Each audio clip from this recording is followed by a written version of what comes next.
Hello, my name is Jenny Beecham. I'm a Girl Scout in Troop 9524. I'm also a senior at Chino Hills High School, and I've been working on my Gold Award project, which is suicide awareness and prevention. For anyone who doesn't know, the Gold Award project is the highest award that a Girl Scout can receive. My inspiration for this project was a boy who committed suicide at my high school, and when he died, nobody knew how to help him or where to get help or how they could help themselves. And everyone thinks that suicide hotlines are that are the reason why they have them out there, and they think that they can help everyone. But I recently went to a suicide walk where the hostess actually called the suicide hotline to see how fast it would take to get service or someone to help them. And they had 8 people on the text line that were waiting to be received, and then there was 30 people that were waiting for calls. So it was a long process, and whoever needed help then now probably couldn't get help fast enough. So my event, it has a team of experts that will explain teen suicide and where to get help. Thank you all for coming today. I will briefly introduce each speaker and let them tell you more of their backgrounds themselves. Questions will be welcome after each speaker, and also at the sign-in table there are cards to write a question if you wish to be anonymous, and speakers will address those also after they've spoken. Our first speaker is Miss Ellis, or no, I'm sorry, Dr. Shaw, County of San Bernardino, Department of Behavioral Health, Children's Intensive Case Management.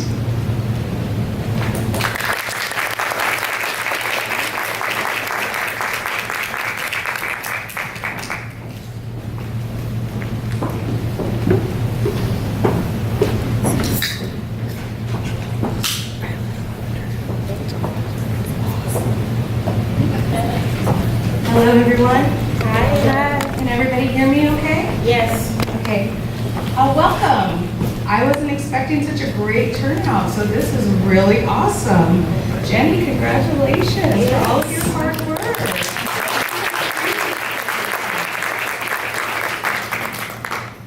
And like Jenny mentioned, my name is Dr. Melinda Shaw, and I am a psychologist with the Department of Behavioral Health in San Bernardino County. And currently I work with the CCI CMS office. I have the table the furthest to the right, my right, in the back, and I have plenty of pamphlets and literature that you guys are more than welcome to take as many as you need for yourself, for others. And our office basically is the office that screens any child that comes through the Department of Behavioral Health for mental health services. So we get kiddos as young as 3 years old, all the way up to 21 for screening. And if we can connect the kiddos to services, like different services within the community, whether that be therapy or psychiatry, or just support systems for the family as well. That's what we do.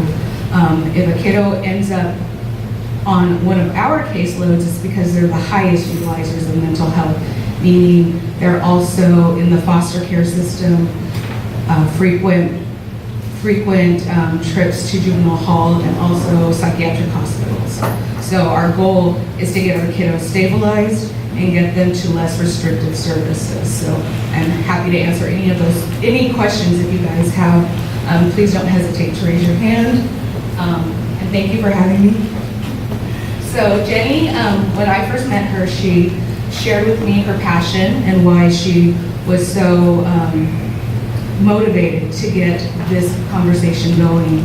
And honestly, I can't preface enough that this is the biggest suicide prevention technique that someone can use. Starting a dialogue, being aware of symptoms, being aware of triggers, being aware of people's behaviors. We all have busy lives and a lot of stressors.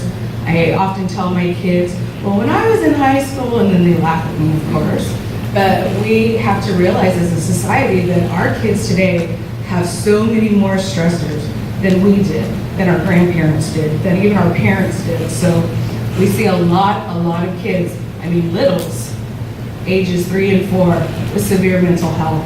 And so we as a community come together to help support them and their families so that hopefully everyone has good health outcomes in this together.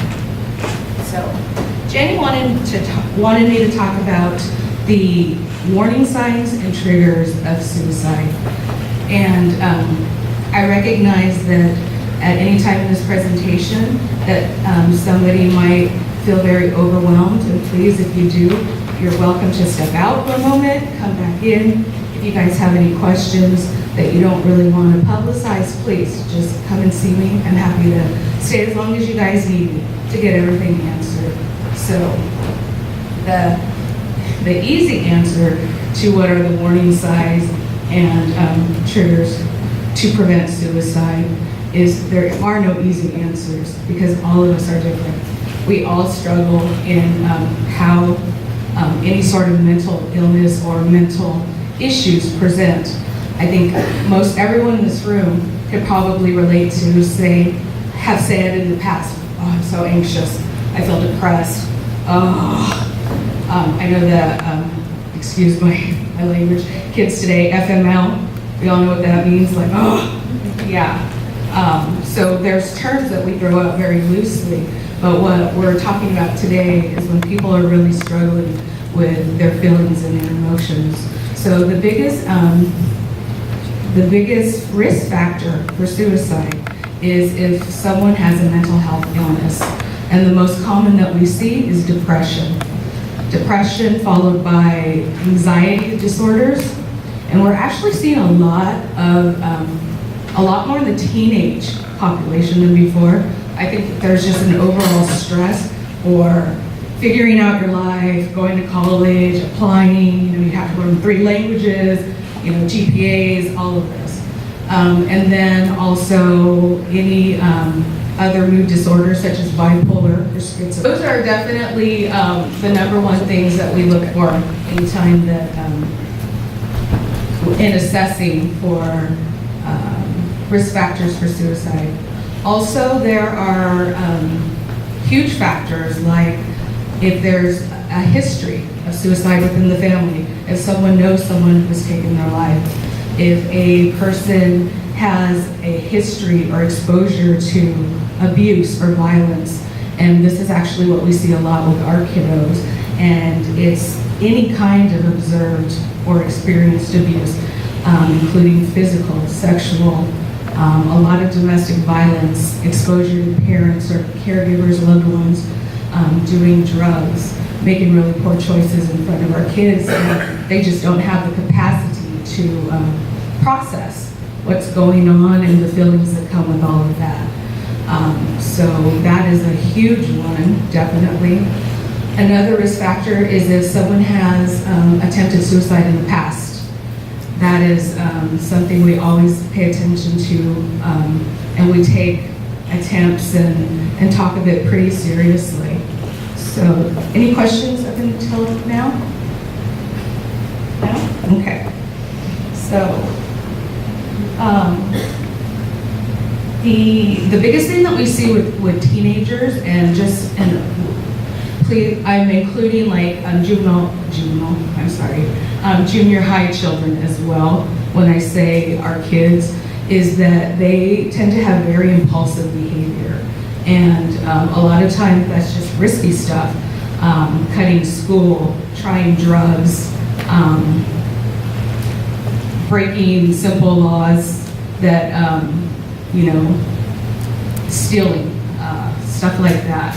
Also, when they get more older and defined, it could be risky sexual behavior, risky driving behavior. So we kind of start noticing patterns like that. And I want to really, really stress this, and I've mentioned it before, is that depression manifests differently in everybody. But the way that we see it most often in our youth is aggression. They're irritable, they're cranky, they're moody. It's usually that. It's when we see more of the isolation, the depression, the typical signs of depression, crying and not eating and withdrawing. Those are more typical that we see in adults. But with kids, you are going to see just anger for no reason. Anger a lot of the time, most of the time. Anger when they've planned something and all of a sudden something goes wrong and they're mad at the world, they're mad at everybody who's there, they're mad at everybody who's not there. So I want you guys to keep that in mind because that's honestly a big, big indicator for our youth population. Now, when it comes to warning signs, I think I have to preface that everybody is different, but the key is just watching people. And I know that that's my passion because I'm probably the nosiest person in the room. And I'm constantly watching people. And so you want to watch for behavior changes. Has your kid stopped eating? Have they stopped sleeping? Have they stopped taking care of their hygiene? Or do they not care if they go to school in dirty clothes? Have they stopped bathing? Are they more clingy than usual? I noticed that when kids start to withdraw, you'll see that they want to be close to you more. And a lot of parents are like, yes, my kids like me today. And that's a wonderful thing. I'm not trying to discourage you. There are a lot of kids that, also just want to be around parents, mom and dad, brother and sister. But if you see a pattern of it in combination with the other warning signs that I'm sharing with you, then just please take note that could kind of be ask for help or cry for help and not knowing or having the words to say. So other warning signs that we see, a big one, and this is more with adults, but giving things away, giving things of value away. Doesn't have to necessarily be monetary, but my favorite t-shirt from my favorite rock concert, now I'm giving it to my best friend. My favorite book, things like that. I think people have an idea that there's often letters or people have like this final goodbye, but that's not always the case. It could be very, very subtle in the form of just reaching out to everybody that they know and saying, hey, you know what, you really mean the world to me, which is not a bad thing. We all love to hear that, right? But it's in combination with all of the things that I'm speaking of and, the severity. The severity of the frequency of having those conversations. Other warning signs include sudden drops in grades, starting to see behaviors that you didn't see before, like ditching school, preoccupation with death. And I know that there's a lot of morbid stuff out there, just a lot of morbid television. American Horror Stories, one of my faves. But it has dark, dark themes. Our music today, really, really dark themes. So in a nutshell, not to be worried, but when someone is, Googling serial killers and Googling ways to help in their lives, that's a red flag. If someone is trying to get their hands on weapons, knives, different poisons, different pills that are commonly known that can really do harm to people. Those are the kinds of searches that you would want to pay attention to on social media, computer devices and such. Let's see, incarceration, when a child is caught doing something and they're at risk of going to juvenile hall, that's a huge, huge warning sign, and we take very serious. Also with our kids, medical issues. I see kids younger and younger getting things like diabetes and high blood pressure, and although those types of illnesses are treatable, for a young person, it could feel like it's catastrophic. So those are also things that you want to pay attention to that might trigger somebody to have these dark thoughts or wanting to hurt themselves. And definitely you want to pay attention if somebody is actively hurting themselves. Has anybody in here heard of self-harming behavior? Yeah, what do you guys usually think of when you hear that? Cutting. Yeah, it's very, very common. There's even like packs and like groups that support groups that you can get on to encourage our kids to cut and encourage our kids to hurt ourselves, which is just frightening all across the board as a parent, as a person in our community. But there are other ways to self-harm. That includes ingesting things you're not supposed to be ingesting.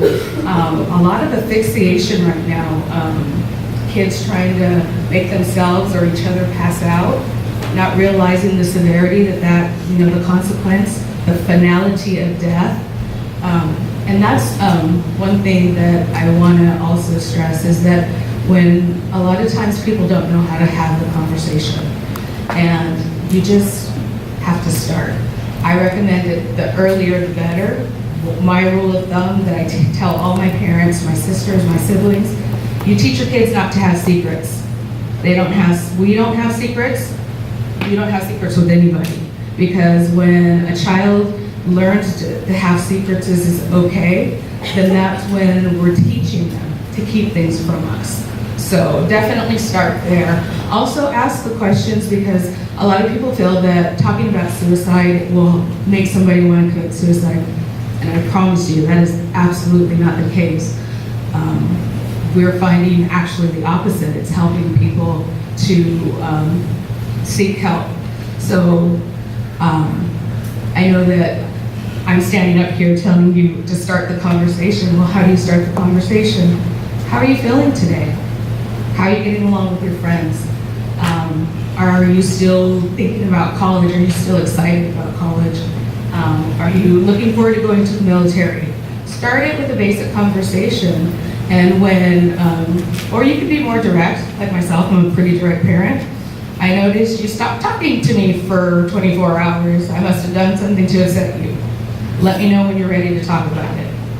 Just kind of check in with your kids, check in with your loved ones, and just give them the opportunity to be open and honest with you. One rule, another way that I started to have the dialogue when my daughter was very young is to let her know that there's that she could always come to me.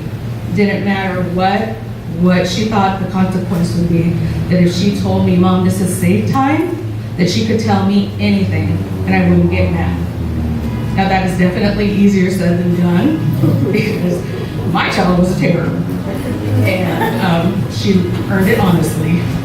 So, but being able to have those conversations where a child feels safe enough to say, hey, you know what, whatever it be, I took something I shouldn't have, my friends are starting to use pot, cocaine, meth is super, super big, whatever it be. I remember having my daughter come to me and say, I think it's time that I get put on birth control. And it took everything in me to not start bawling.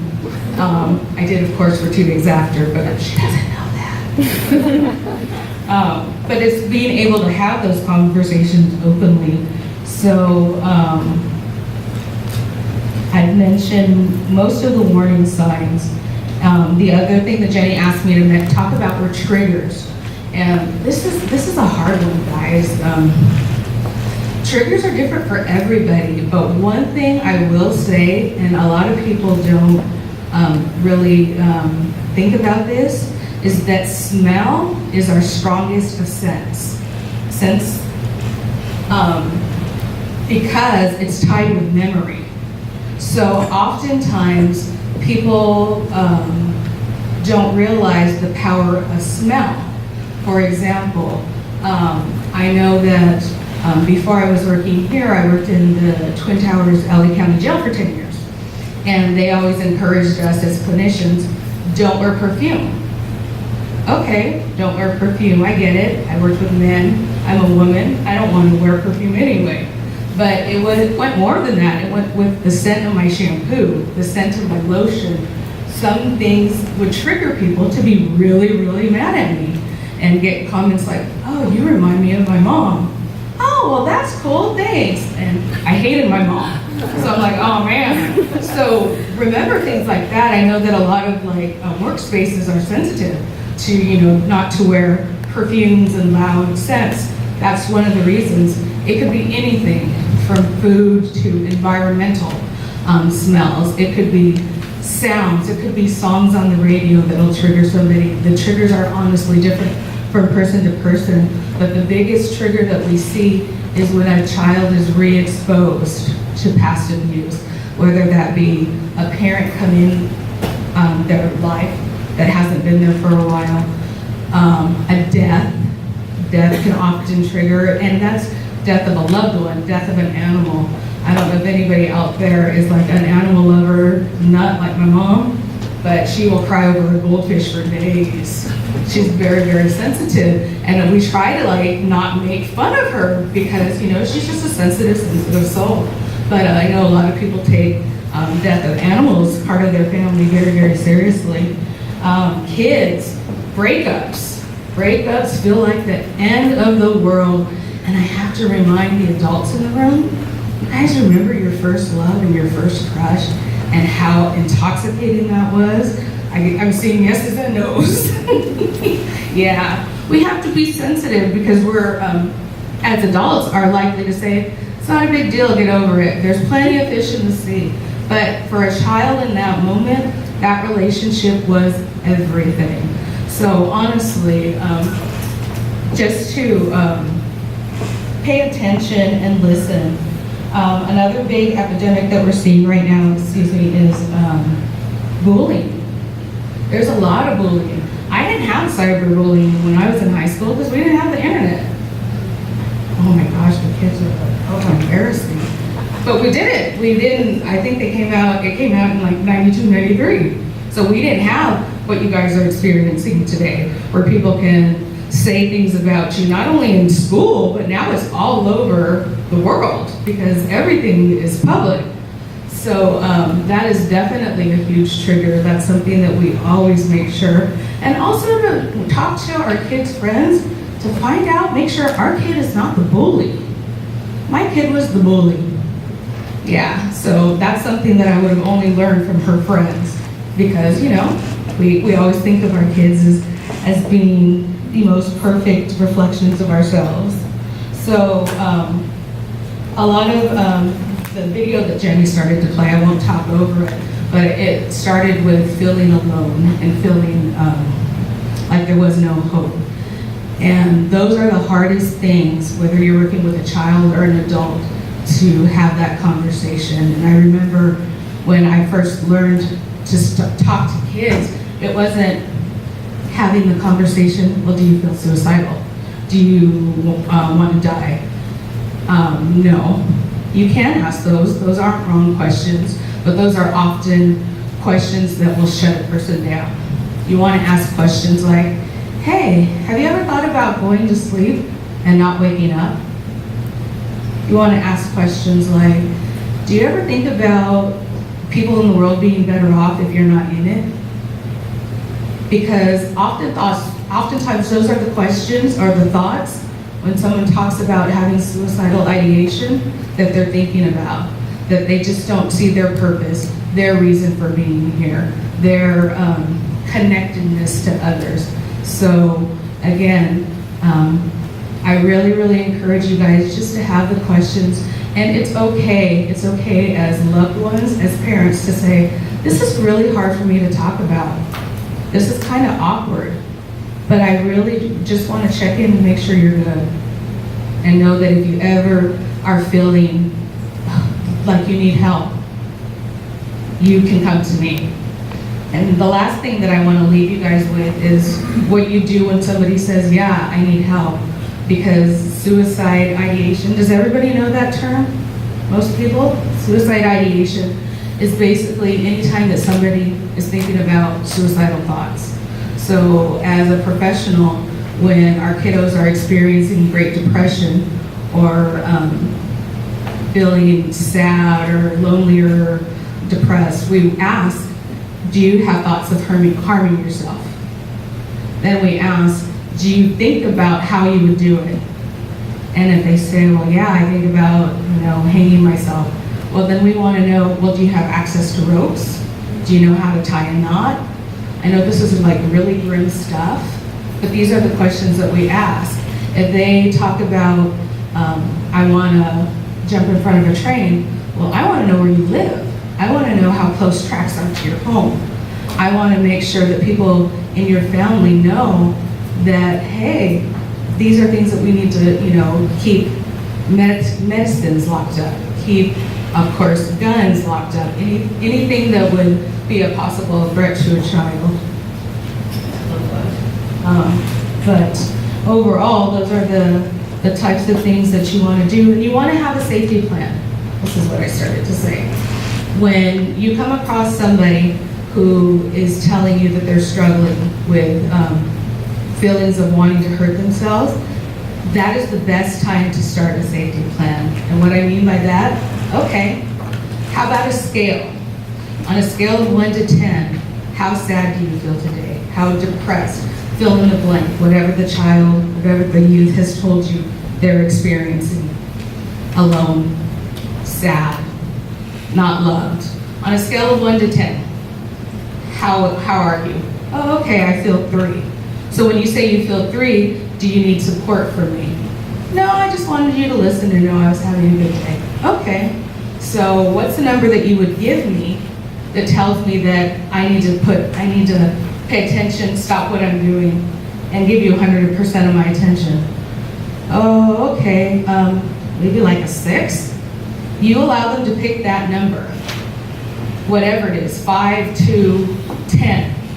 And from that point, you know that every time you ask your child or check in with your child, you know that once they give you that number, that's when you initiate the safety plan. So that could just be spending more time together, and you ask the kid, well, at that point, what do you need from me?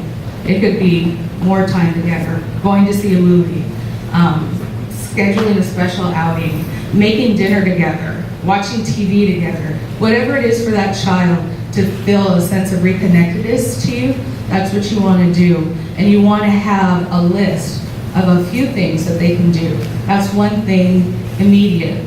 Another thing could be, okay, who are you going to call if I'm not available and you're feeling this way? Give them 2 people. You write this all on paper and you put it on the refrigerator, you put it on their board, you put it so everybody can see it, so everybody knows, and you let those people know, hey, you're part of our safety plan. If my child ever calls you, you need to answer. And then of course you want to have a plan if a child says that I'm so out of control that you as my parent or loved one can't help me, that's when we need to call law enforcement. And then you'll know that number as well. Does anybody have any questions? Comments? No? Okay, thank you so much. I'll be in the back as you do.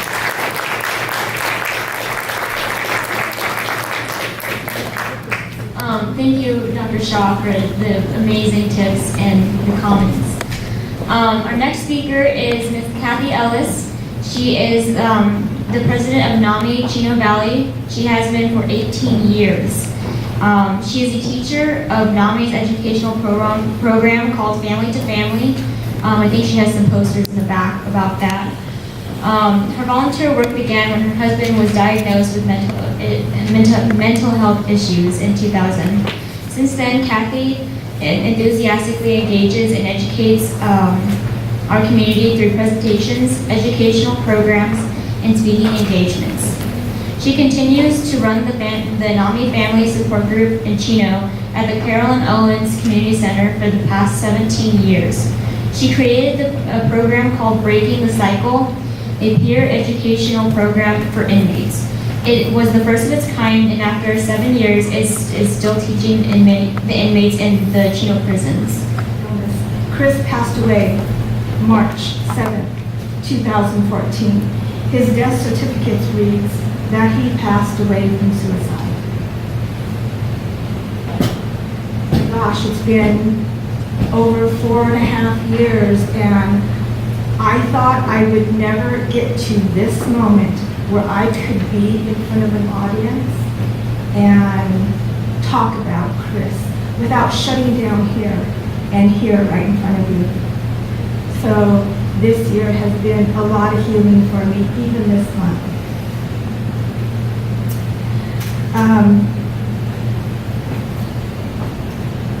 In our community, also, we have a lot of survivors. I'm standing before you as a survivor. And in our community right now, with everything that's going on, we have a lot of survivors. A lot of people whose hearts are still hurting. And like Dr. Shaw was referring to, you are not alone. If you are amongst those individuals who are hurting over recent events, you are not alone. I'm going to be proof right here, right in front of you, that you're not alone. We are on this journey together of healing. In the beginning, what I did as a survivor of this was to seek help. I didn't do this on my own. I had a lot of people around me helping. I was running the support group, like Ginny had mentioned, for 17 years, but I had to take myself to a support group. I had to get help that I needed. I had to see a counselor. I even had to take medication in order to sleep because I was sleeping about an hour or two a day for a month and a half. So they had to medicate me. Just being honest with you. So we can encourage those individuals in our influence around us that we know who have been hurt by everything that has gone on lately, and make sure that they're doing self-care. Make sure that survivors are seeking the support that they need, whether that's from family members or friends or clergy or going and seeing a counselor. And of course, when people are grieving, we have to be patient because everybody grieves at a different pace, at a different time. So we're just going to have to be patient with each other in this community. So I'm going to tell you a little bit about Chris and what he went through.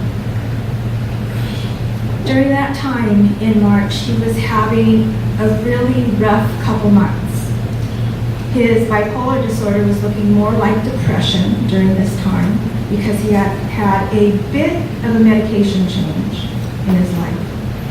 He had always wanted to have a medication change, but I was always in the room with the doctor and said, because when things were going good, I didn't want to rock the boat. And that was the agreement and the contract that me and my husband had together. But this one time, he got to me and the doctor. He even made us cry because he was experiencing the side effects of medication. He was experiencing tremors, and he was so ashamed and so embarrassed that he wanted them to stop. So he asked for a little tweak in his medication change, and he got it. But during that time, he was depressed. He was doing all the right things. He was talking to friends. He was reading books. He was coming to support groups. You would have thought that he was going to be okay, but no one could have known what he was going to encounter during that time. Now, Dr. Shaw has shared with us all the many different causes and factors surrounding suicide. Okay, there are many.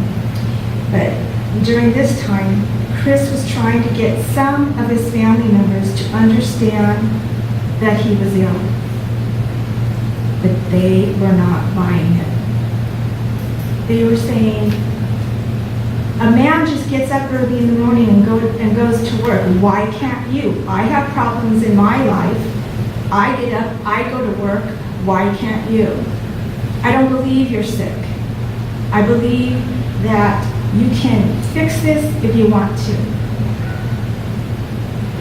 There was a lot of rejection Chris was going through, and it was heartbreaking for him. Even though he had been suffering for decades, and everybody had seen him suffer for many decades. You know what that was that he was experiencing? Stigma. Stigma. It's harsh. It's ugly. Discrimination in any forms is ugly, and stigma is a huge barrier for individuals who need to get treatment for mental health issues or need to get help when they feel suicidal. It's a huge barrier and when you need and deserve intervention. And it's a huge barrier for the family members to reach out and get help as well. To get the assistance they need, to get the education they need, to be able to go to a support group, it becomes really difficult. Stigma is really bad. Though nothing is going to bring my husband back or the precious souls that we've lost in our community recently, we can do something. We can be proactive. I have a button here that says, I know the signs. And now you do. Dr. Shaw has shared with us the signs and symptoms, the red flags, and how to start the conversation. Did you guys all get your band? Start the conversation? That's what we could do. We can get educated about mental health. I may not have been able to save my husband, but I have talked to so many individuals on the phone and in person when they are struggling about wanting to not be here anymore. And they're still here today. So there is something that we could do. I know there are times, personally, I know there are times that suicide is preventable. So let's continue forward and have a conversation and talk openly without any fear or out any shame about mental health and mental wellness. It's important to talk about this because suicidal thoughts, much like mental health conditions, can affect anyone regardless of age, gender, or background. It's important to note that sometimes, actually most times, suicide is a result of untreated mental health issues. So what is mental illness?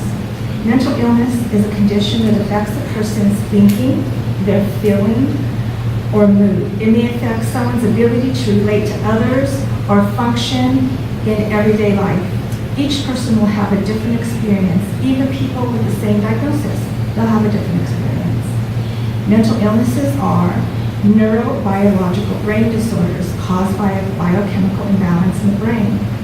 So genetics makes some people more susceptible. Maybe a traumatic life event makes others more susceptible. Brain injuries, a traumatic brain injury, that could make someone susceptible to mental illness. So there are a lot of factors. And because it's neurobiological brain disorders, that means it is nobody's fault. So we need to stop doing the blame game like what my husband was experiencing, right? Here's some statistics that you guys need to know.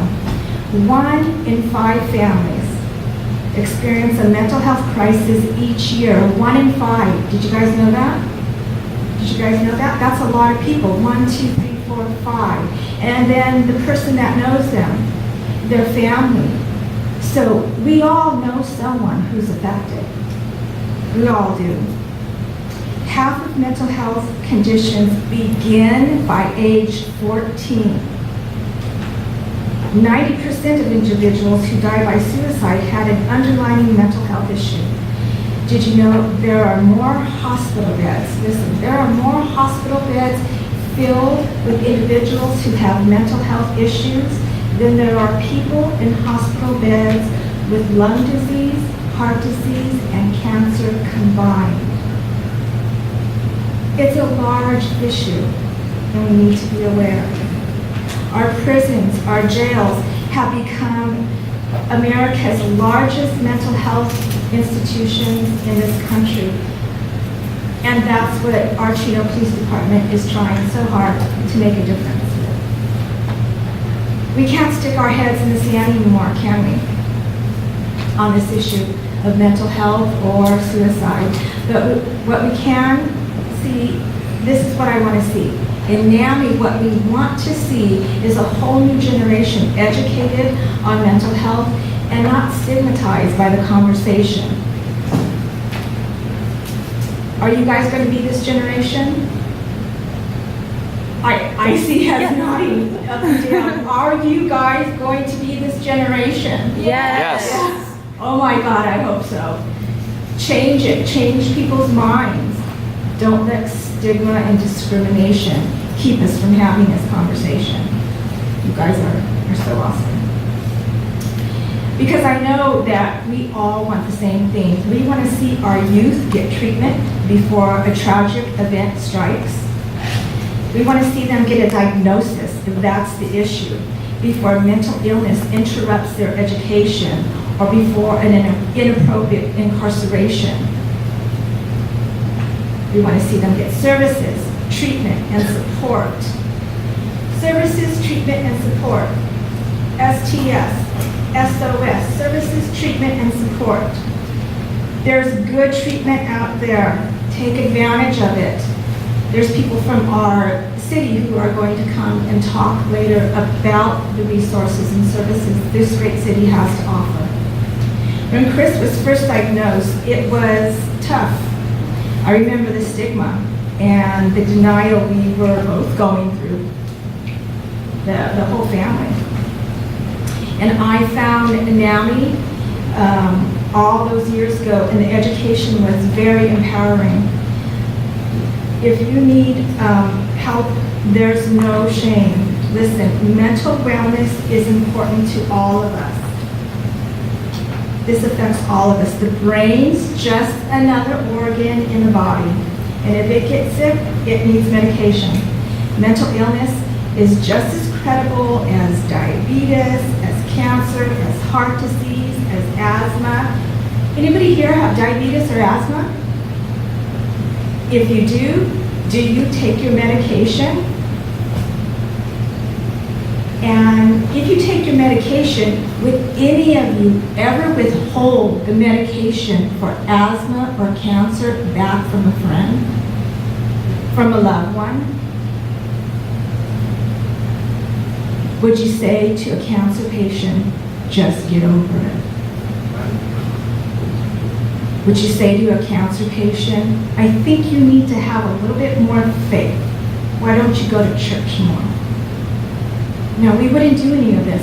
And listen, I don't know if anyone's ever told you this before, but a lot of the beauty and the tremendous intellect that led to amazing inventions given throughout history, most of that was given to our world by who? Do you know? A lot of it was given to us by individuals who had mental illness. Einstein, Vincent van Gogh, Abraham Lincoln. Did you know Abraham Lincoln had severe depression? Severe depression. There were times that families and some of the staff had to come in and take all knives and scissors and everything out of there. Well, how do we know this? Because of diaries. He suffered greatly from depression. Let's see, Michael Phelps suffers from mental health issues. Carrie Fisher, Robin Williams. You all remember Robin Williams and how he died. Mariah Carey recently talked about this. Demi Lovato, Winston Churchill. So with that, I'm going to give you resources and tell you a little bit about what NAMI has to offer. Okay? One of the things I want to draw your attention to is when you go back there is a family-to-family class that we give. This is our premier class. It's a 12-week class that is free to the community, and this is such a good class. Universities have studied this class, and we talk about schizophrenia, major depression, bipolar disorder, panic disorder, anxiety disorders. These are all things we cover. Obsessive compulsive disorder, borderline personality, co-occurring brain disorders, addictive disorders. We talk about all the medications and their side effects, current research, the most current research available, gaining empathy. We do workshops for problem solving and listening and communication, good communication skills. This is for adults, but there's also a class that is for younger children as well. There's flyers back there for support groups as well. So come and visit me.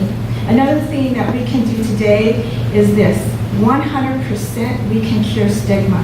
Together as a community, let's fearlessly make a difference. Whether educating a group like this or talking one-on-one, like Dr. Shaw was talking about, to a person whose pain has outweighed their hope. Talking to them without shame or stigma. Suicide does not end the chance of life getting worse. It eliminates the possibility of life getting better. I know.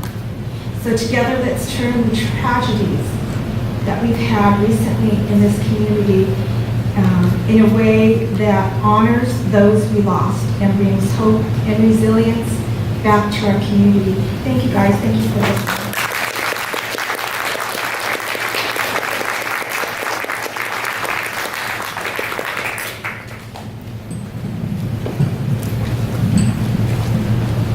Thank you, Ms. Ellis, very much. We're now heading to just refreshments, and if you would like to go to the tables in the back there for foods or drinks. And there's the anonymous question cards out, I think, over there. And if you'd like to fill one out, please put it in the basket, and we will be able to answer it later on. We'll just have a recess for about 10 minutes. And you can also visit the tables in the back, and if you're interested about NAMI's classes, all the flyers are listed out right there. Police Department, Sergeant Nancy Franklin, and also Special Officer Justin Cato.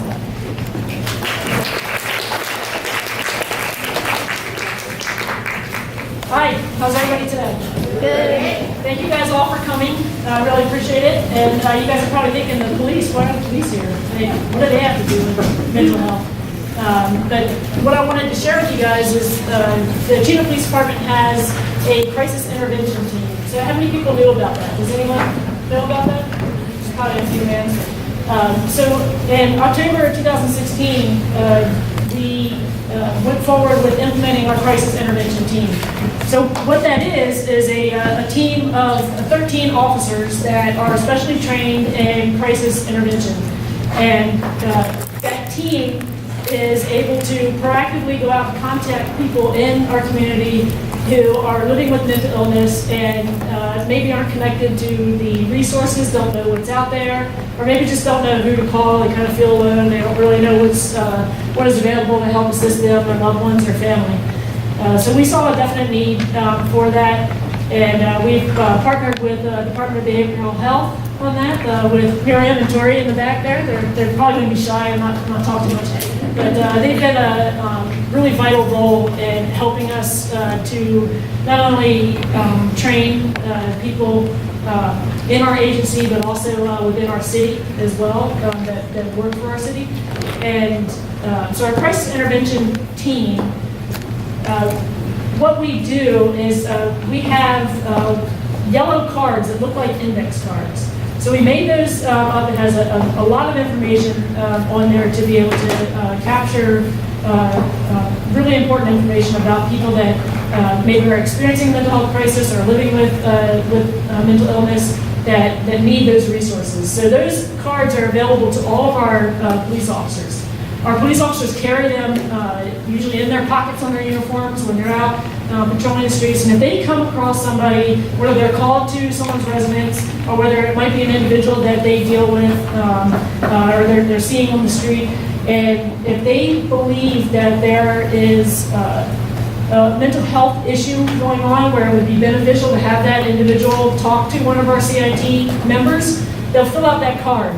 That card will come to me, and then I will issue that card out to one of our specially trained officers on the team. And then that officer will go out proactively make contact with that individual or that individual's family. And what we aim to do at that point is really educate the individual and educate their family on what resources are out there available.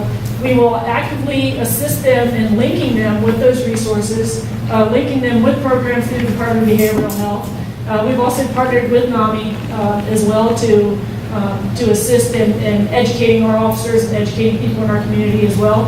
And we will sit down and talk with that individual, talk with their family, kind of find out what's happening, what's going on. That way we have an idea of what the needs are. And the point of doing that is to try to reduce the amount of times police might be called to someone's residence for a mental health issue. Because in a sense what that does is, you know, when people are in crisis, when there's an emergency that's going on, who do most people call? They call the police, right? So we can't, as a law enforcement agency, stick our heads in the sand and say, well, mental health's not our problem. Because it is our problem. We're the first responders. We're the ones that go out there and that make contact with those individuals while they're in crises. And so we see it as our responsibility, at least with the Chino Police Department, to go out there and be that advocate, to link those families with resources. So if that individual is experiencing a mental health crisis, that they're not calling 911, but they're actually calling those resources, and they're talking to the people who are in those programs that can help them work through that crisis or work through that mental health issue. So that's kind of in a nutshell of what we do with CIT, is to really provide that information to individuals, and at the same time we're also collecting information from those individuals, especially if we have someone who's dealing with a severe mental illness, where it might be a safety concern for our officers, because the other side of what we do as a CIT is train our officers on how to more effectively deal with calls for service that when we're going to a residence or we're dealing with somebody that is experiencing a mental health crisis. So we want our officers to respond appropriately to that, to recognize that it is a mental health issue and maybe not so much a crime or a criminal issue, because having a mental health issue is not a crime. So we want our officers to be able to recognize when there is a need to link people with the appropriate resources, so that we're better training our people to respond to those types of calls, and we're reducing the likelihood that that individual is going to get hurt when the police respond, or that our officers are going to get hurt. So that's really the kind of encapsulates what we do as a CIT team. And I also just kind of want to talk just for a moment about stigma, and kind of what Kathy had brought up, is that we all have mental health, right? Some days it's good, some days it's not so good. I mean, when you have a bad day, just imagine what it is like to have a bad day every day.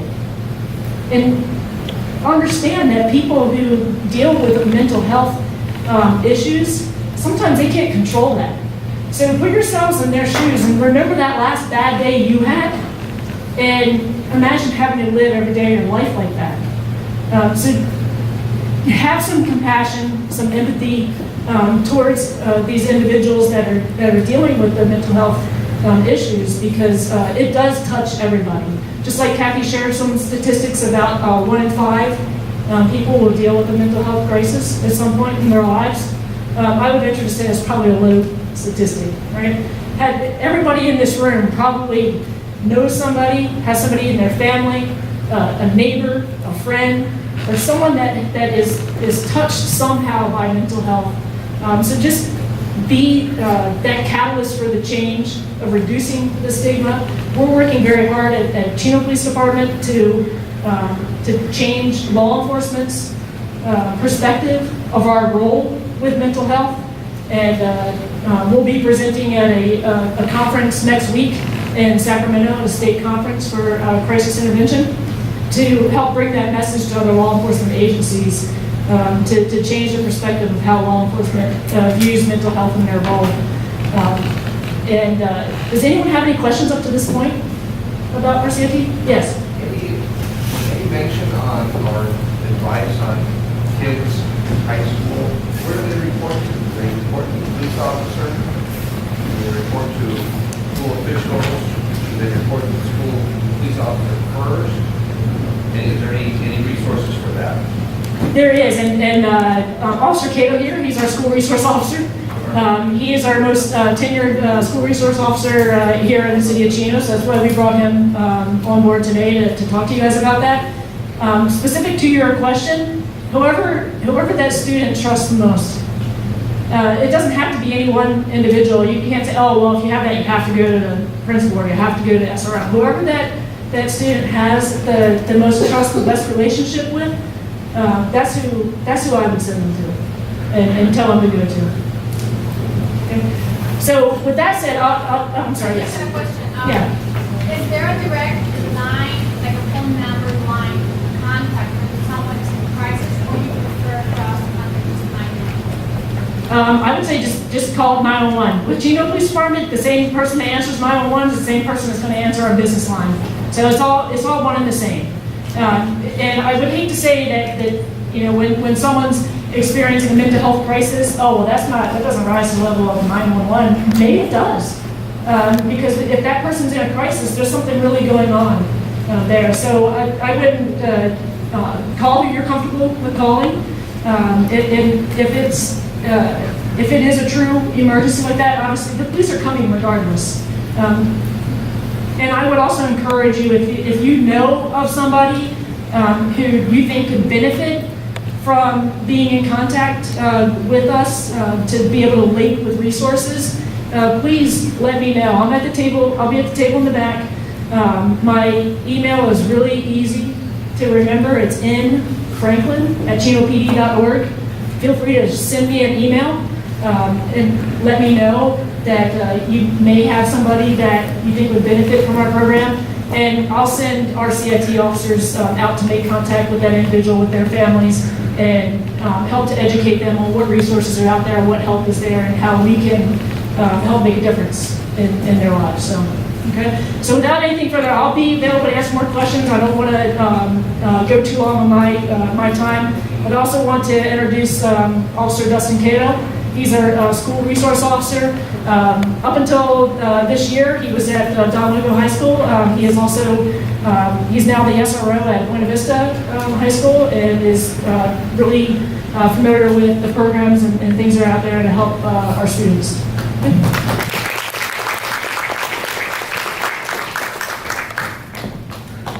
Usually I don't like talking to mics. Can everyone hear me if I talk without it? Yes. Yeah. All right, thanks.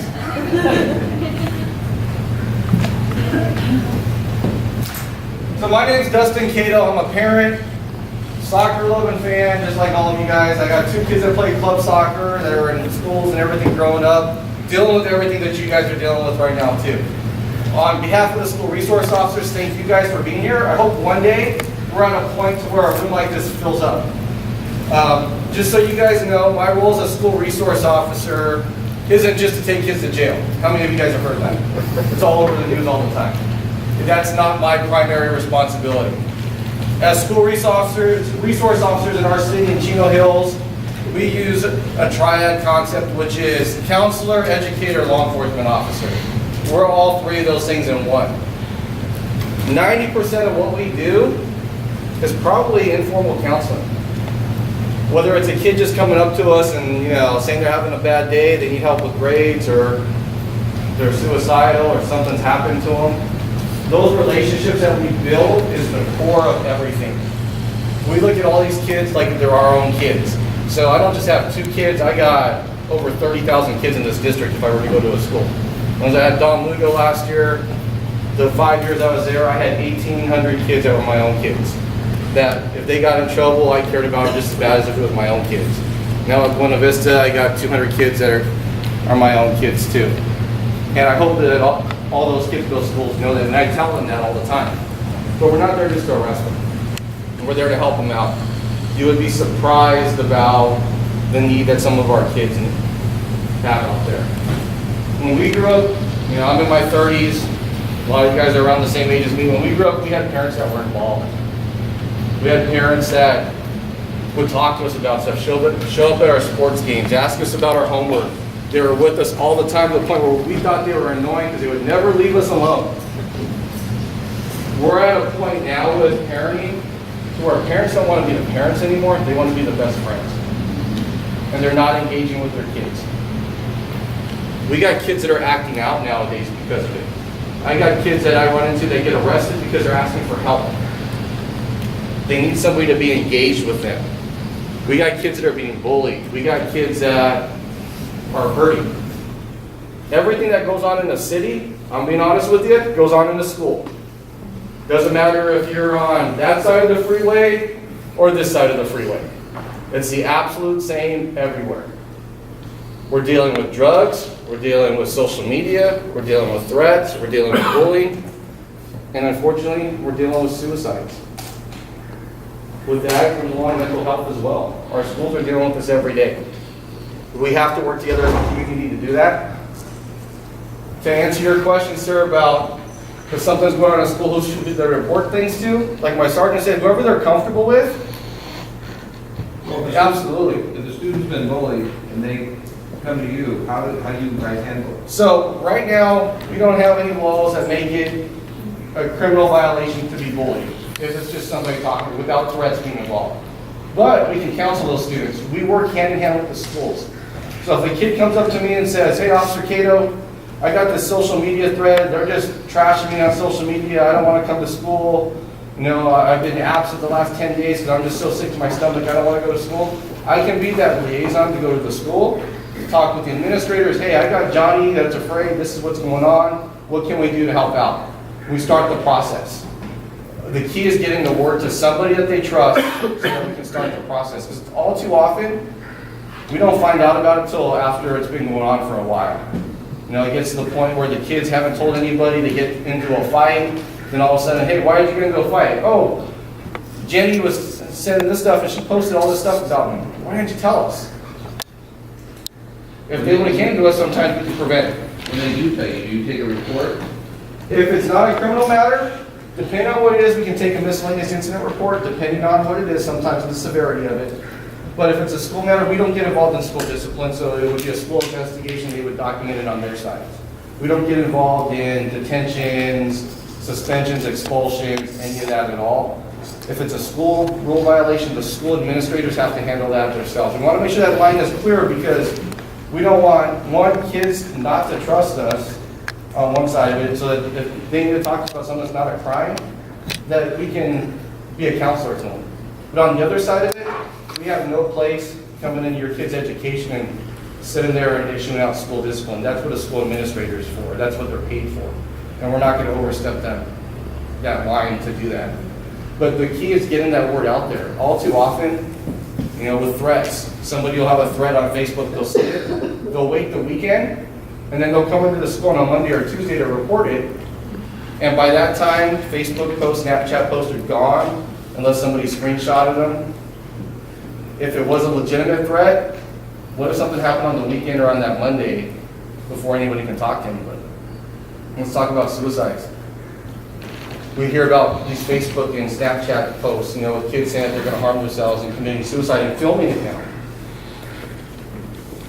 And when you go back to those things, people were seeing things and never reporting anything. Those kids are asking for help, hoping, hey, somebody sees that thread, maybe somebody will intervene. So, and that's the hard part, is all too often, we don't want to talk about mental health when it involves our kids. Parents don't want that stigma on their kid. They don't want their kid to be the one that had to go on a hold for a psychiatric evaluation because they're worried about their college and their future. So they don't report things. They don't want to be that parent that gets their best friend, their kid's best friend, put on a hold or called into a counseling office about something that they confided in with their friend. For the kids, how many times have you guys been on campus and walked by that kid that's just sitting there by themselves and never looked at him or talked to him or said hello? So those are all things that, you know, we need to start looking at as a community to change.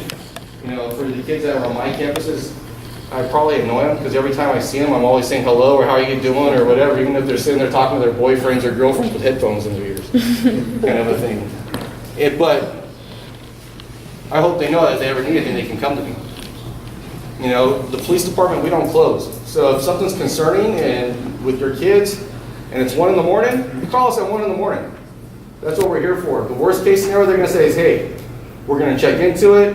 We can't do anything as a law enforcement agency, but we'll let the school know. You know, I get emails and phone calls from officers at all times of the day saying, hey, I ran into one of your kids, you know, at the park at 11 o'clock at night, just so you know, they're hanging out there with so-and-so. I don't know what they were doing. Or I went out there, they were having a rough day, they're gonna come talk to you on Monday or Tuesday when they see you. So it's all just like being engaged, and you know, the sergeant was right, there is no one fits all, one answer that catches it all. If your kids are comfortable talking to me, send them to me. If they're comfortable talking to the counselor, the teacher, whatever the case is, but they need to get that voice to somebody to help them out. Are there any questions, you guys, that I can answer for you? Thank you. Thank you, guys.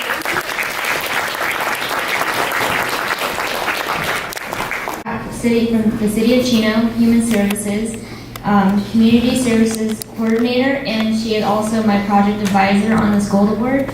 So, Ms. Pratt.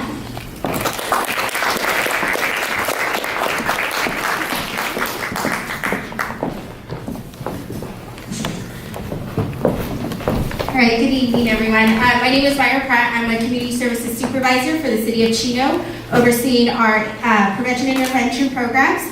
When Jenny reached out to me, I was just so happy to see a teenager within our community that was so concerned about her peers and what was going on in her high schools. So I definitely want us to commend Jenny for everything that she put into.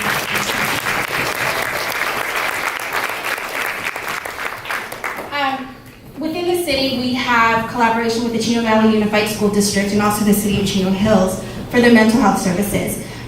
Key things that I want to point out today, just to make parents aware and bring the community to awareness, is not to be afraid to kind of pester your children. I think most of the time when children are acting out, it's because they want to be heard from parents or from their peers.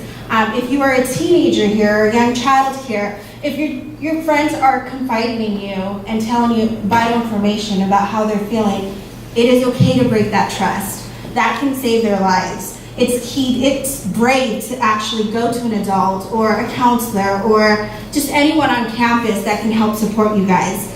Keep that open communication and don't be scared to, again, pester them. They're teens. They're not going to want to open up to you guys on a regular basis. But as parents, if we take the time to just ask them on a daily basis how they're doing, or even just if it's, hey, let's grab coffee or let's go to Starbucks, that's a key thing. Make that time to spend with your children so that you know what's going on in their lives. The other thing is definitely if you ever do encounter that your child is suffering from mental health, there are services within our city. We, like I mentioned, collaborate with the Chino Valley Unified School District. We offer school-based counseling services to all 37 schools in our district. The other component is, and let me talk a little bit about that. If you are seeking school-based counseling services, those referrals are available on campus in the office or in the guidance counseling office. It's open to any student that would like a referral or parent. If they are under the age of 18, parent consent is necessary. If they're 18 or above, they can sign themselves up. Those services are free. They're provided weekly. It's a 30-minute session. 30 to 45-minute session for junior high and high school students, and normally it's 8 to 12 sessions, so that's extremely important if you do feel like you need that. The other component is, as an agency, we offer school-based and family counseling at our agency here at the Carolyn Owens Community Center. For Chino residents, it's $5 a session, and for non-residents, it's $30 a session. We do not diagnose, but we definitely provide services to families that are dealing with anxiety, depression, divorce. Those are key elements that can affect your children on a daily basis. We provide family counseling, individuals, couples. It's a cool thing, and within our community, we're probably one of the lowest cost agencies on the west end of San Bernardino County. The other components that we offer is we have a case management program. So a lot of parents, when they come to me or they call, they're always asking, well, I have private insurance and my copayment is extremely high. The great thing about our agency, we don't ask for insurance. We don't need to know that information. That is, you get the service at the cost that we provide. For Chino residents, if they're low-income families, we have a program that provides free services if they fit under the low economic bracket. The other component is through case management. We have resource centers, 6 resource centers within the district, where families could go to the centers and receive any type of service from, if they're struggling with food necessity, there's food banks. If they're struggling with tutoring for their children because that's affecting their grades, they can connect them with that service. If it's mental health, if it's medical, you name it, our case managers are always open to helping every family within our district. The key thing today that I want to really focus on is definitely just giving the parents that positive energy to just go out there and support your children through their high school journey. I think a lot of stressors that we see within our counseling department is those children that are struggling to be overachievers. The stress of getting into that elite college or that varsity football team. We want to make sure that we're always constantly encouraging our children to do the best that they can. And if they don't reach that specific varsity team or that elite college, that we're still praising them for all the work that they put into that process. Again, mental health is a thing, and a lot of the times parents want to ignore the fact that that is a thing, but definitely just continue to support your children. I do want to introduce Sylvia Soto. She is the lead counselor at Chino Hills High. But again, we have a team of 35 counselors that service all of our schools. Are there any particular questions in regards to our service or what the city does as a team for mental health? Okay. So Sylvia, I think if you guys have any questions, we're at the back table. You can definitely come ask us. Oh. Yes. You have the homeless benefits as well? Yes. So we have the CARE Making a Bento program that is through the Chino Valley Unified School District. We have a case manager, and we also are working on getting a licensed social worker on site to assist with those families. Any child or family that is in the CARE program, there's a lot of benefits that they get, from transportation to food to free lunch programs. So yes, we do service the homeless community. And lastly, if you do need services, feel free to call 909-334-3259. And if it's the district's case management program, it is 909-628-1201, extension 8960. Thank you.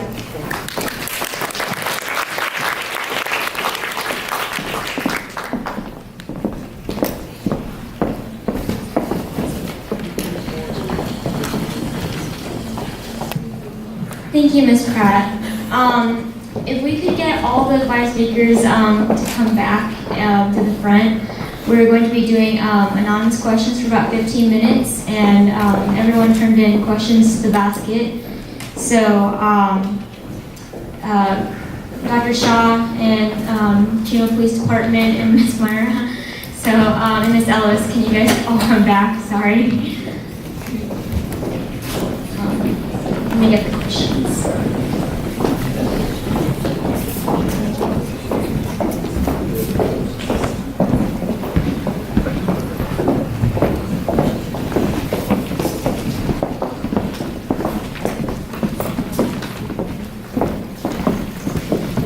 Okay, so the first question says, what if the person does not want help, but it is obvious that he or she needs it? So this is a tricky part. The state of California does give the right of anyone 12 and above, if they're suffering from mental health, to approve or sign for services. If you have a child within for our city, under the age of 18, parent consent is needed. I always tell people, if it is a minor, as a parent, you have legal right to seek mental health services. Now, if they're 18 and above, I know that you cannot force your family member to seek those services, but you can definitely encourage and try to give them services, present it in a way, or at least invite them for counseling. And also for those who are older and who are not consenting to get help or stay medication compliant, and you need to talk to their doctor, but they're older, I want you guys to write this down and remember this. Assembly Bill 1424. Assembly Bill 1424 states that you can write down all the family history, your concerns, your chief requests to the doctors, the hospitals that they might be in, and do a bullet point by bullet point information to that doctor. And they, by law, need to take it from you. You can email it, you can take it in person, but give them that information because you are part of their recovery team, okay? So Assembly Bill 1424. Yes. So to answer that question too, from a law enforcement perspective, if you have somebody that you believe is a danger to themselves, a danger to others, you believe that that they will harm themselves, maybe they've talked about it, maybe they made threats to do that, yet they don't want to voluntarily seek those services, we can't force them as law enforcement, just like these other services here, can't force somebody to get mental health assistance. However, if you have somebody that's in that situation where you do believe that they're a danger to self, danger to others, we can take them on what's called a 5150 hold, which is a 72-hour hold that the police can take them to a mental health facility to be assessed over a 72-hour period. We do our best in law enforcement to defer from hospitalization and not to write those holds because oftentimes that is not the best case scenario for people. But that is there if you have somebody that you think it's imminent that they're going to hurt themselves. That option is there as well. And also, really good information. I have a two-part answer. The first being, if someone is in crisis, meaning, like the sergeant said, you feel that they're a danger to themselves or danger to other people, you can always, if it's safe for you, transport them to an emergency room and explain their symptoms. And I encourage my families, my parents, because we get this call a lot, is to bullet point, actually make a list, because when we're nervous, we tend to forget things, but note down the behavior so that you can provide it to the ER doctor. And at that point, if they feel that the child is unsafe to themselves or others, that's when the hold would be initiated. But what it also does is there's always social workers in the emergency room as well that can connect them to services, like all of the ones that we mentioned before.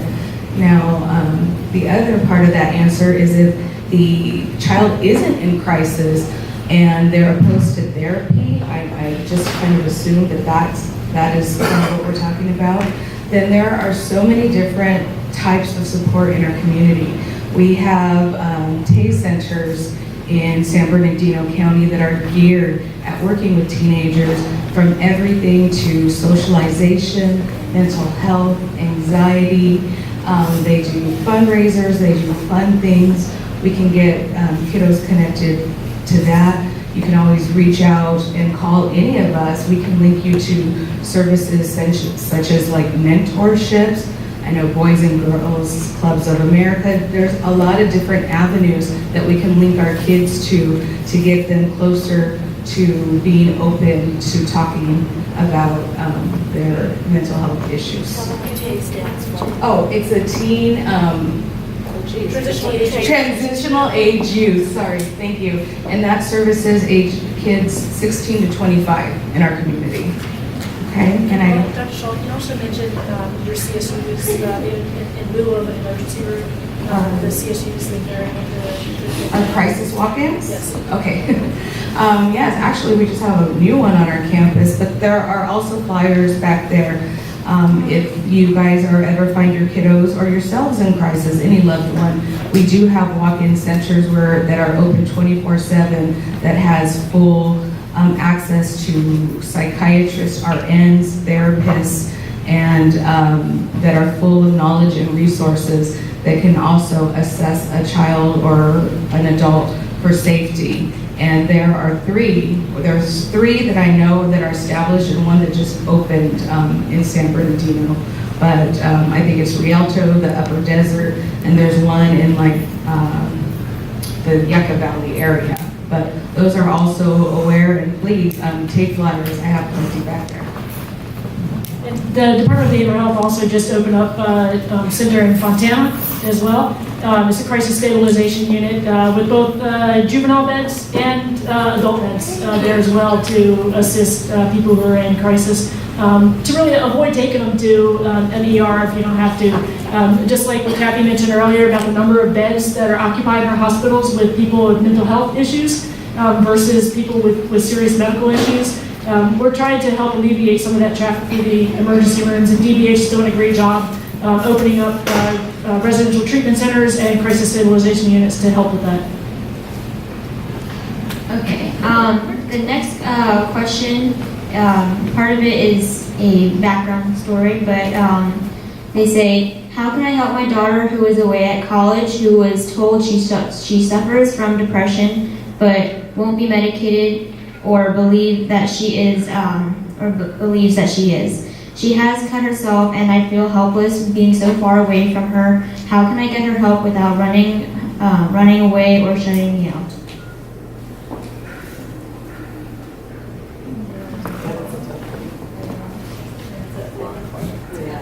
Yeah, that's a tough question. The first part is to make sure that you're continuing that conversation with the daughter as well, and don't let it kind of fall by the wayside or something that you're not comfortable talking about. And I would strongly encourage you to seek the services of NAMI, and I'm going to let Kathy tell you why. Okay. The reason why you should come to NAMI in this kind of situation is to get educated about how we can encourage our loved ones to get help. It's really tricky because when they're over 18, it's really hard when they think they don't need the help or they don't want to take medication, and yet you know that they need to. You see them suffering. A lot of times families are not on the same page. There's a predictable emotional stages that families go through, and that begins with denial. And families are not on the same page usually when going through something like this. So a sister or brother may say, oh, you don't need to do that. Mom's just bugging you.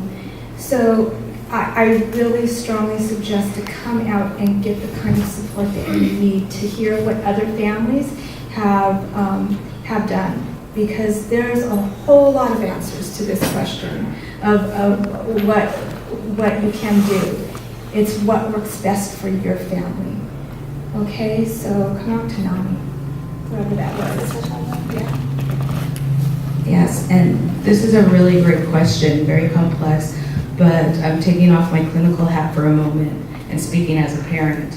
I relied a lot on my village in raising my kids, and I know that we use that term very broadly, but it's so important because sometimes we don't want to alienate our kids so much that we shut them down. So that's where we have to rely on our village, whether that be someone in a faith, a religion capacity. I was fortunate enough, I had, my daughter was in karate, so I was able to talk to her senseis, and boy, could her senseis get through to her like no other. Also, connection with counselors or teachers. I had the luxury of going to a local high school, Charter Oak in Covina, So I went there, my kids went there, and my friends taught my kids. So there's a community, hey, keep an outlook on my kid. But I would really encourage definitely get the support of a service like NAMI, because the better educated you are about what mental illness is and what it looks like, the better you are to educate your loved ones. But don't be afraid to talk about it to other people to get their support, because I know oftentimes we feel stigmatized that, oh no, my child is struggling, but we're not doing any good keeping that secret for them or for us. People understand, and let them help you. Okay. The next one says, what is the best approach to take when individuals, specifically teens, refuse to open up and talk, but there are signs and something is bothering them?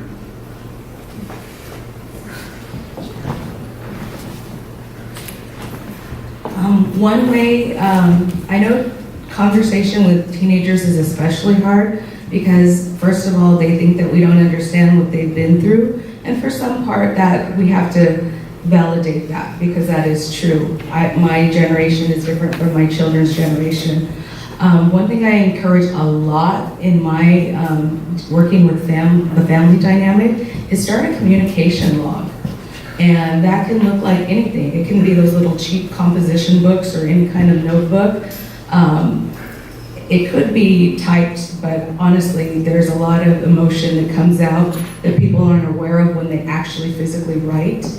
And start with basic questions. I think that the one reason children stop talking is because they feel that their parent wouldn't understand, because they don't know their parent.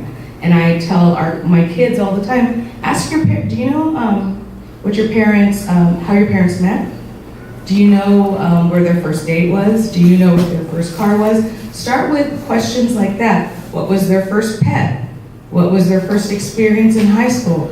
And when you start with basic questions like that, then they can start to evolve with, hey, did you ever have a really hard breakup in high school?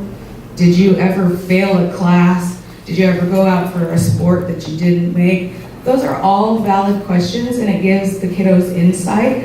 And what I encourage is that as that dialogue opens, that you talk about where the child is at that moment after that you have shared a part of you. And I have really, really seen the most difficult children open up, because, hey, you know what? Our parents aren't perfect, and it's okay. So that's definitely one thing I would recommend. Can I add something to that, Doctor? Sure. As a school resource officer, I can tell you, listen. Listen to your kids. I think one of the most frustrating things for them is they can sit in front of their parents sometimes and say how they're feeling. And as parents, they kind of, and I've done it too to my kids, I'm guilty of it too myself, we kind of minimize it. Hey, yeah, you know what? You just broke up with your boyfriend, but you know what? There's plenty of other guys out there. It's not that big of a deal. For them at that moment, it's a huge deal. And just by saying that, you shut them down. They're opening that window, and now you just made what's up here to them feel like it was this big. Or when we come home, a long day of work, we want to just sit down sometimes, put our feet up, watch TV, get something to drink. How many times the kids come in, the first thing is, hey, did you get your homework done? You got soccer practice tonight. Not, hey, how was it going today, bud? And then when they're like, good, we just took that as the answer, like, all right, we're good. We asked them how they were. What about when they're like, oh, it was good. Well, hey, why was it good? What did you do today? Oh, nothing. Well, you said it was good. What about something? My kids kind of laugh, and I use this with my kids because they think it's annoying, but it's turned into a joke now because now they do it back to me, so be ready for it.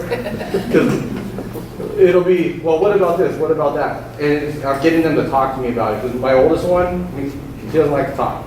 He's very introverted, does his own thing. He's the straight by the line kind of kid, but freaks out if he gets anything lower than an A- on his test. Has a breakdown. And I have to tell him it's okay. You know, I'm lucky. My little one, oh man, he's the total opposite. I think he takes after his mom. But the thing is it's turned into a game now. We're driving down the road, and it's, hey Dad, why is that car red? You know, and now they're doing it back to me while I'm driving down the road. So be ready for it, but it works. You know, and as they grow older, you know, find some common ground. But listen to them. Our kids are telling us so much, and I think everybody on the panel will agree. They're telling us so much, but sometimes we just got those blinders on, and it's life. You know, not that we're doing anything wrong as parents, we just got to open them up sometimes and take that pause button. I get that question a lot in regards to parents calling us and telling us that their children don't want to have any sort of conversation. And we're huge advocates that this is where counseling comes into place. The counselor is going to be that neutral person that's going to not only give your child a voice to speak, but also, as parents, we have a lot to say, a lot of direction to give. And it'll give you the opportunity also to give that direction, and there be actually some listening going on in the room. So I would strongly recommend counseling when it comes to communication issues. So that is giving you, the parent, the okay to not be that person who's going to talk to them about everything. I wasn't the main influencer all the time in my husband's life, or even right now with his children that still live with me, one who is going through the same thing he went through. I've had to get a village together and get other people involved. And there were certainly other people involved, my husband, who checked in with him, that he was accountable to. It didn't have to be me. And be okay with that. Sometimes it doesn't have to be us. It could be someone who's a great influence in their life, like Dr. Shaw was saying, clergy, someone from the school, or someone else. So think about that. And I'm also going to share with you from a parent perspective to take off the law enforcement cap as well, and just talk to you as a parent. And one of the things that I find, because I was kind of having the same thing, like, you know, kids don't really want to become teenagers, and all of a sudden it's like, you know, they don't have anything to say to you, right? Because they already know everything, right? You guys know everything, right? So you know, and at your age, maybe you do. It's like, I wish I knew everything at that age too. But one of the things I found was effective in really opening up that conversation is that we all have busy lives, you know, and many times, you know, we're dealing with two-income families, right? So both mom and dad are working, and so, you know, maybe you feel a little bit too busy and all that. But how many of you have one meal together as a family? I mean, if you don't, start. Make it a point to have one meal where you sit down as a family, okay? And I'm going to give you a tool that will help that conversation with your kids. If you have a pen, write it down. Google the key jar. And the key jar is a really simple concept, okay? It's writing down questions, having questions printed out. You got computers, right? You don't need to write it anymore. Print out questions that are not yes and no questions, okay? Stuff that's going to stimulate a conversation. And that key jar sits on my dining room table. So what happens is when we sit down as a family to have that meal together, they know that we're going to pull a question out of that key jar, and everybody, including you, parents, everybody has to answer that question. And it's really up to you what you put in it. The key jar, when you Google online, it'll give you questions. I encourage you to go further. Personalize it to your family, and questions that will stimulate conversation with your family. Everybody's family is different. So write down those questions, engage in it. My kids hated it when I first put that key jar on the table. They didn't want to do it, they didn't want to answer, but now they really enjoy it. And they will voluntarily reach for that question in the key jar. And it's something that, you know, it's just a little jar lid on it, you know, cookie jar, whatever you want to use. Just put it on your dining room table. And if you're not having a meal with your family once a day, start. Make sure you do that.